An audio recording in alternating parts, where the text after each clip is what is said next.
بسم الله الرحمن الرحيم. halkan aan ku sugan nahay waa garoonka diyaaradaha magaalada Oslo ee Riga Airport ee ku yaalla magaalada Moss. halkan horteeda waxaa taagan oo ka soo degay garoonkaasi oo ka yimid cariga Ingiriiska waa fanaanka weyn Cabdi Jaamac Cabdi Qaboojiya oo aad halkan ka aragtaan iyo xaaskiisa fanaanada qaaliga Sahra Mooge. waxaa ku xigay isaguna fanaanka aad wada garanaysaan oo Farxaan Badacas. cabdi shaqo ku soo dhow jeedada socdaalkiina maxay ahayd ujeedada socdaalkaygu waxa weeye sanad guuradii 25aad ee wadanka Jamhuuriyadda Soomaaliland oo xafladii ugu horeysay looga dabaaldegayo magaalada ilaa Kristiansand ee ku taal wadanka Norway. marka ujeedada socdaalkaygu saas ah farxadda dabaaldega 25 guurada ka soo wareegtay qaranimada Soomaaliland. haddii ilaahay ka dhigo waxaan maleynayaa waqti hore ugu dambeysay Oslo iyo Norway. waqti hore ugu dambeysay markii aan soo degay ayaan qolada garashka ku dhigay yaa nooshk wadwal saddex cabdi jaadlo waxaan kelmadeeda siinayaa fanaan Sahra Mooge ku soo dhow Sahra ee ujeedada socdaalkiina waxaa sheegan filaya Cabdi Jaamac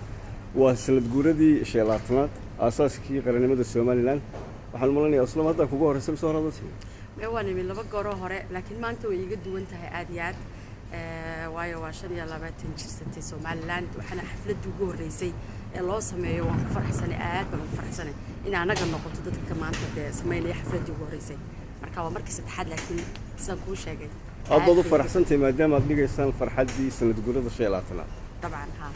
aad iyo aad bay kugu weyntahay qadiyada Soomaaliland aad iyo aad bay ugu weyntahay waxa kaliya uu heesaaba heesa kale aanu ma qaado heesaha kaliya qaada waa heesaha Soomaaliland waa qadiyad aad u weyn waxaana ila tahay qof walba reer Soomaaliland ba wixii uu kaga qayb qaadan karo inuu sameeyo anigu de waxaan sameyn karaa waxa weeyaan inaan heeso soo far kulli waxyaabo kale badan inaan sameeyo waan jecelahay laakiin waa qadiyad aad inoogu wada weyn qof walba intii uu ka gali karay wuxuu ka sameyn karo inuu sameeyo wadaniyad baa tahay anaguna aad iyo aad baan kugu faraxsanahay waxaan ku leenahay nolow mahadsan waxaan isagana aan siinayaa kelmadiisa fanaan Farxaan Badacas ku soo dhow magaalada Oslo ujeedada socdaalkiina waxaa aan maleynayaa oo 25 guurada qaranimada Soomaaliland sida ay ka dhawaajiyeen Cabdi iyo Sahra bawaan waxaan u nimi 25 qarni aan dhaafo 25 guurada Soomaaliland oo noqonaysa xafladii ugu horeysay aad baan ugu faraxsanahay inaan anagu noqono dadkii fureeyay ee Oslo dhowr jeer baan imid sanadka hor bay ugu dambeysay markaa laakiin socdaalkaygan uu ka duwan yahay oo barnaamijyo kale aan u iman jirin anaguna dadkayga oo ka dhacaysa magaalada Kristiansand oo iyadana xafladda looga qabansan igu maqaalaa okay anaguna waxaan idin leenahay soo dhawaada welcome to Oslo Norway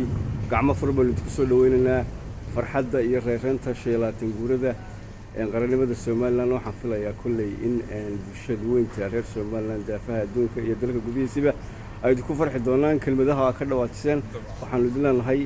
sidnaga oo barnaamijkan oo kale dib ugu kulmi doona ku soo dhawaada magaalada Oslo ee cariga xarunta dalka Norway waanigoo ah Sidiiq Faarax wassalaamu calaykum waraxmatullaahi wabarakaatuh.